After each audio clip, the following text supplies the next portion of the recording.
नमस्कार आप सभी का, आप सभी लोग हमारे समक्ष आप पधारे। हम जानकारी देने के लिए आपके पास कि इन्वेस्ट्रैक नाम की संस्था का 29 अप्रैल को शुभारंभ हो रहा है, जो 2013 से रीवा में कार्यरत है। इसका ऑफिस अंगूरी बिल्डिंग के सामने है। 2013 पे पहले HSBC और DBS जैसे बैंकों में काम करने के साथ मैंने फाइनेंशियल सिस्टम को अंदर से समझा और जो कमियां महसूस करी कि लोगों के लिए बहुत टफ़ रहता है बैंकिंग फाइनेंस प्रोडक्ट को समझना कि क्या सही है, क्या गलत है, क्या लेना चाहिए, क्या नहीं करना चाहिए। तो 2013 में मैंने इसकी स्थापना करी कि जहां हमारा उद्देश्य था कि एक छत के नीचे ग्राहकों की सारी आवश्यकताएं की पूर्ति हो। उनको जैसे कन्फ्यूज़न रहता है कि हमें बैंक की FDs लेना है, इंश्योरेंस लेना है, क्या अच्छा है, क्या नहीं है, किस में फ़ायदा है, क्या नुकसान है। तो 2013 में मैंने इन्वेस्ट्रैक की स्थापना की कि सारी सुविधाएं, सारी ज़रूरतें एक छत के नीचे उनको मिलें। और हमारी ये दूसरी ब्रांच 29 अप्रैल को ओपन होने वाली है, ठीक है। और हमारा सोच बिल्कुल सिंपल था कि कोई भी ग्राहक है, हर एक ग्राहक की अलग अलग ज़रूरतें रहती हैं। किसी को FD करना है, किसी को लोन लेना है, किसी को व्हीकल लोन लेना है। कोई कन्फ्यूज़न होता है कि हम सरकारी बैंक में जाएं, कोई होता है प्राइवेट बैंक में जाएं, किसके इंटरेस्ट रेट किसके अच्छे हैं, कहाँ हमारा पैसा सेफ़ है। तो इन्वेस्ट्रैक ऐसे 40 बैंकों का समूह है जिसमें SBI, HDFC, ICICI सारे बैंकों का एक साथ काम होता है, एक जगह पे काम होता है। आज हमारी कंपनी 400 करोड़ से ऊपर का AUM है। रीवा के बड़े जो टॉप क्लाइंट्स हैं सब हैंडल करती है, रिटेल भी क्लाइंट्स हैंडल करती है।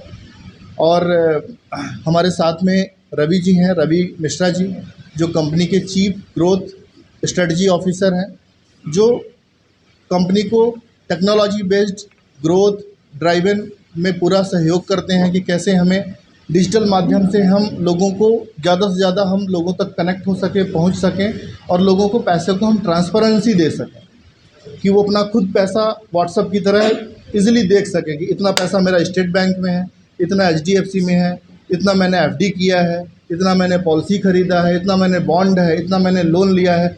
एक व्हाट्सएप के ऐप की तरह पूरा पैसा कंसोलिडेट होके सिंपल तरीके से आता है। वो हमारी टेक्नोलॉजी और AI बेस्ड हमारा सभी काम हो रहा है और हम आगे भी इस पे काफ़ी सारा वर्कआउट हम कर रहे हैं। इन्वेस्टर बढ़ाने के लिए क्या प्रयास कर रहे हैं? इन्वेस्टर बढ़ाने के लिए अभी हम करीबन 10 से 12 नए एम्प्लॉयज़ जो अपने अपने सेक्टर्स में HDFC, ICICI में 5-5 सालों से कार्यरत थे, हमारे साथ हमने उनको अपॉइंट किया है क्योंकि हमारे लिए अकेले सक्षम नहीं होता कि हम सब से मिल सकें। और वो 1 to 1 जाके फिजिकली मिलते हैं, रिलेशनशिप बॉन्ड करते हैं और किसी की बुराई ना करते हुए सभी बैंकों की कंपैरिजन करके ग्राहकों को बताते हैं। तो हम एम्प्लॉयज़ अपने हम लगातार इंक्रीज़ कर रहे हैं। सेम आपकी जो बैंक की FDs है, इन्वेस्ट्रैक की एक प्लेटफॉर्म है, मतलब कोई भी ग्राहक इन्वेस्ट्रैक के नाम से चेक नहीं काटेगा। वही यूनियन बैंक है, वही HDFC है, वही स्टेट बैंक है, सारे प्रोडक्ट्स वो सेल करता है सेम टू सेम। मतलब हमारे द्वारा जो प्रोडक्ट जो सेल किया जाता है वो बैंक से जाके विड्रॉ होगा। बस बैंक्स में उनको सैलरीज मिलती है, हम लोग कॉर्पोरेट पार्टनर हैं, हमें हेड ऑफिस से उनकी रॉयल्टीज़ आती है। सहारा जैसे स्थिति को नहीं करनी है। सेम आपका स्टेट बैंक, HDFC, ICICI अगर लगता है आपको कि वो चले जाएंगे तो पैसा रिस्क है। SIP कैसा किया है? SIP पहले गवर्नमेंट ने फोकस करना चालू किया, म्यूचुअल फंड सही है, म्यूचुअल फंड सही है, हम लोगों को अवेयर कर रहे हैं। आजकल हम डिजिटल माध्यम से, व्हाट्सएप से, फेसबुक से लोग जाने, अवेयर हों। SIPs बहुत छोटी से 100 रुपीज़ पर मंथ से शुरुआत करके बड़ा अमाउंट बनाया जा सकता है। जो हमने ये नंबर 22 करोड़ का जो डाला है, हमने सस्पेंस रखा है कि हम 29 तारीख को हम बताएंगे कि 22 करोड़ कैसे बन जाएगा। कि दुनिया का 8वां अजूबा है चक्रवृद्धि ब्याज, जो हम SIP के जरिए हम पूरा करते हैं। इसका भी हम सस्पेंस 29 तारीख को ही ओपन करेंगे। ये भी प्रोडक्ट स्टेट बैंक का ही है, ICICI बैंक का है, सभी बैंक्स अपने चलते हैं, पर लोग बैंक भी इतना अवेयर नहीं होते। उनको पासबुक प्रिंट करना, पैसे निकालना, उसी से वो खाली नहीं हो पाते हैं कि इनके बारे में ग्राहकों को बताएं। इसके लिए हम रीवा में इकलौते ऐसे हैं कि सभी चीज़ें ग्राहक की ज़रूरत के हिसाब से हम उनको बताते हैं, ना कि हमें क्या बेचना है, हमें कोई टारगेट नहीं होता, हमें कुछ भी ऐसा दबाव नहीं रहता। उनको क्या चाहिए हम उनको समझते हैं, कितनी उनकी रिक्वायरमेंट है और हम उनको डिलीवर करते हैं।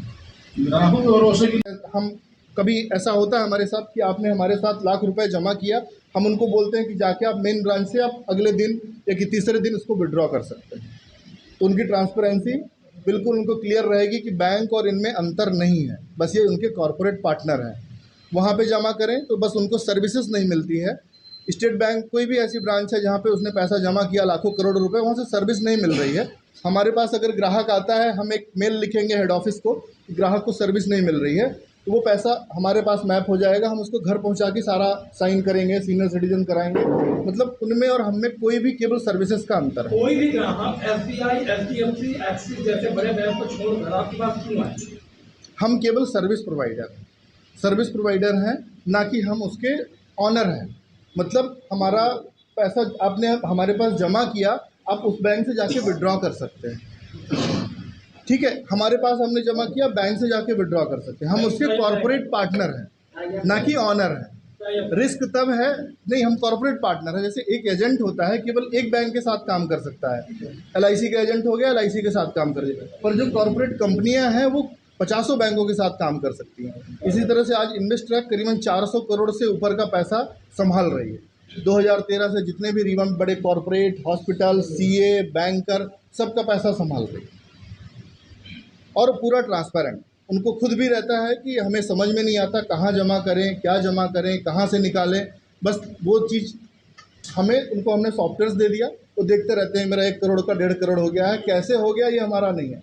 जब हम मांगेंगे ट्रांसपेरेंट है, निकल जाएगा। और कभी रहता भी है कि आपका फ़ोन नहीं लगा, तो मैंने बोला नियरेस्ट जो बैंक है वहाँ से जाके विड्रॉ कर लीजिए। बस एक बढ़िया ऐसा बताइए प्लान जी। जो जिससे ग्राहक को मतलब ये माने कि हाँ ये बेहतर है आपके साथ देना।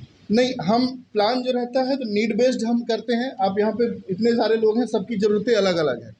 किसी ने बोला मेरा बेटा 5 साल का है, जब 18 का हो तो मुझे 50 लाख रुपए चाहिए।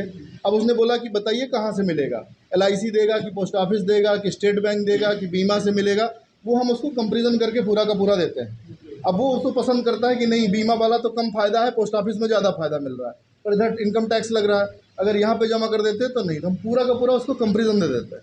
फिर उनको अगर कन्फ्यूज़न होता है तो बताते हैं, नहीं आपकी ज़रूरत के हिसाब से आप सियाने हैं, आप पैसा लॉक मत लगाइए, ताला मत रखिए, जब चाहें तब निकाल लीजिए।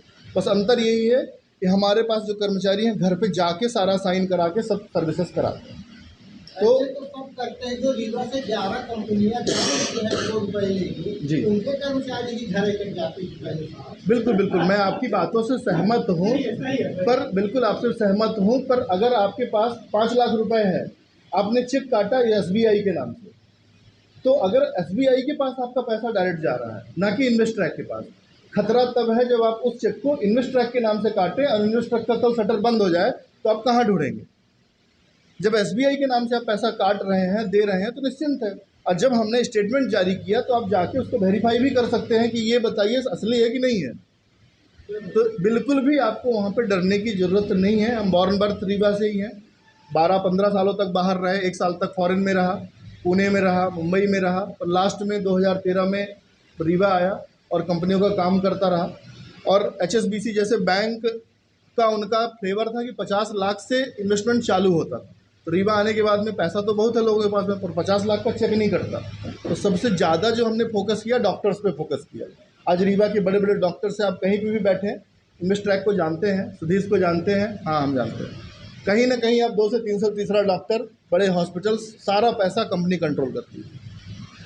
बड़े बड़े जो उद्योगपति हैं, ये हैं, CA के थ्रू भी यही कंपनी कंट्रोल करती है। पर ट्रांसपेरेंसी वो सीधे खुद बोलते हैं कि आपको, हमें फाइनेंस नहीं समझ में आता, आपको ये नहीं समझ में आता कि कहाँ से हमें ऑपरेशन करना है, कहाँ से चलना है। तो धीरे धीरे 2-3 सालों में ट्रस्ट बनता गया कहीं पे भी। आज 2013 से काफ़ी हम समय हो गया, तो हमने एक नई ब्रांचेस, नया एक्सपेंसन, नया वो किया। मैं उम्मीद करता हूँ कि आपका जवाब मिल गया होगा। ठीक है, रिस्क तब होता है जब NBFCs कंपनियाँ होती हैं, जैसे सहारा जैसी रहती थी कंपनियाँ, नॉन बैंकिंग फाइनेंशियल कॉर्पोरेशन रहता था, तो RBI खुद कहती थी कि मेरा कोई भी रोल नहीं है, मेरी कोई भी जिम्मेदारी उनके ऊपर नहीं है। पर जो बैंकर्स हैं एसबीआई, ज़्यादातर हम लोग इन्हीं का फोकस करते हैं। बहुत सारे 50 बैंक हैं, पर अगर हम कल नहीं भी अवेलेबल हैं तो ग्राहक जाके निकाल सके। जैसे एसबीआई है, एचडीएफसी है, आईसीआईसीआई है, एक्सिस है, कोटक है। अगर हम नहीं भी उपलब्ध हैं, इमरजेंसी आ गई, कभी बाहर भी हैं, तो जाके बैंक से निकालें।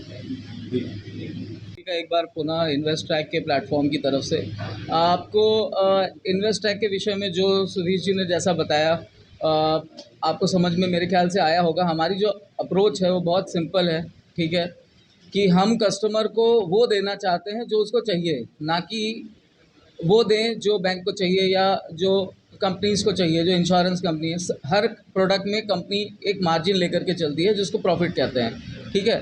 कस्टमर को हम वो देना चाहते हैं जो उसकी ज़रूरत है, जो वास्तविक में उसकी आवश्यकता है। और उसके लिए जो हमारा मॉडल है वो ये कहता है कि हम किसी को बेचते नहीं हैं। हमारा मॉडल ये कहता है कि पहले हम कस्टमर को मिल करके उसकी ज़रूरत को समझते हैं, आकलन करते हैं और उसके पश्चात जो उसको चाहिए वो हम उसको प्रदान करते हैं। आज हमारा ऑपरेशन देश विदेश हर जगह हम इसको फैला रहे हैं, ठीक है। इसमें टेक्नोलॉजी का बहुत बड़ा रोल है, ठीक है, कि कस्टमर के लिए सबसे बड़ी चीज़ है आज की डेट में जो आप देख रहे हैं कि बहुत स्कैम हो रहे हैं, ठीक है। तो वो स्कैम क्यों हो रहे हैं, उसका एक रीज़न है कि लोगों में अवेयरनेस नहीं है, जागरूकता नहीं है कि हमें क्या करना है और क्या नहीं करना है। इसके ऊपर सरकार बहुत काम भी कर रही है, परंतु फिर भी आज भी आप देख रहे हैं इतने सारे स्कैम हो रहे हैं। करोड़ों रुपए का पैसा ऐसे ही चला जाता है लोगों के अकाउंट से। तो उस चीज़ को कैसे कंट्रोल कर सकते हैं? फाइनेंशियल लिटरेसी से, जब लोगों में जागरूकता हो। आज हम छोटे से बच्चे को नहीं सिखाते कि उसको फाइनेंस अपना कैसे मैनेज करना है। हमारी कंपनी का एक उद्देश्य ये भी है कि हम लोगों तक पहुँचें, उनको अवेयर करें कि आप अपने पैसे को सेफ कहाँ रख सकते हैं, कहाँ आप अपने पैसे को बढ़ा सकते हैं, और जो लालच है उसमें आप ना फंसें कि आप लालच में फंस के अपने पैसे आपने कहीं लगा दिए और कल को आपका नुकसान हो गया। ऐसी सिचुएशन भी हमने देखी हैं, और रीवा ही नहीं पूरे भारत में ये चीज़ें हो रही हैं और विदेशों से कंट्रोल हो रही हैं। तो उस पे कैसे हम लगाम लगा सकते हैं, उसमें भी हमारा एक रोल है, ठीक है, जो हम यहाँ से कर रहे हैं। टीम जो है हमारी बहुत अच्छी है। सभी लोग जो हमने हायर किए हैं, बहुत चुनिंदा लोगों को हायर किया है ताकि वो लोग कस्टमर के साथ एक एथिक्स के साथ काम कर सकें, ठीक है। अपना फ़ायदा साइड में रख के पहले कस्टमर का फ़ायदा सोचना, ये इन्वेस्ट्रैक का एक बहुत बड़ा काम है जो हम इस माध्यम से आप लोगों को बताना चाहते थे। तो बस इसी के साथ मेरा धन्यवाद। भारत सरकार का एक निवेशक जागरूकता अभियान चलता है, उस पर भी हम लोग पार्टिसिपेट करते हैं और लोगों को अवेयर करते हैं। वहाँ हमारा कोई उद्देश्य नहीं होता कि हमें आपसे कुछ चाहिए, लोगों को हम जानकारी देते हैं, क्योंकि भारत सरकार का उपक्रम है, वो खुद हमें प्रमोट करती है कि आप लोगों में अवेयरनेस फैलाइए, बताइए, इन्वेस्टर अवेयरनेस प्रोग्राम करके।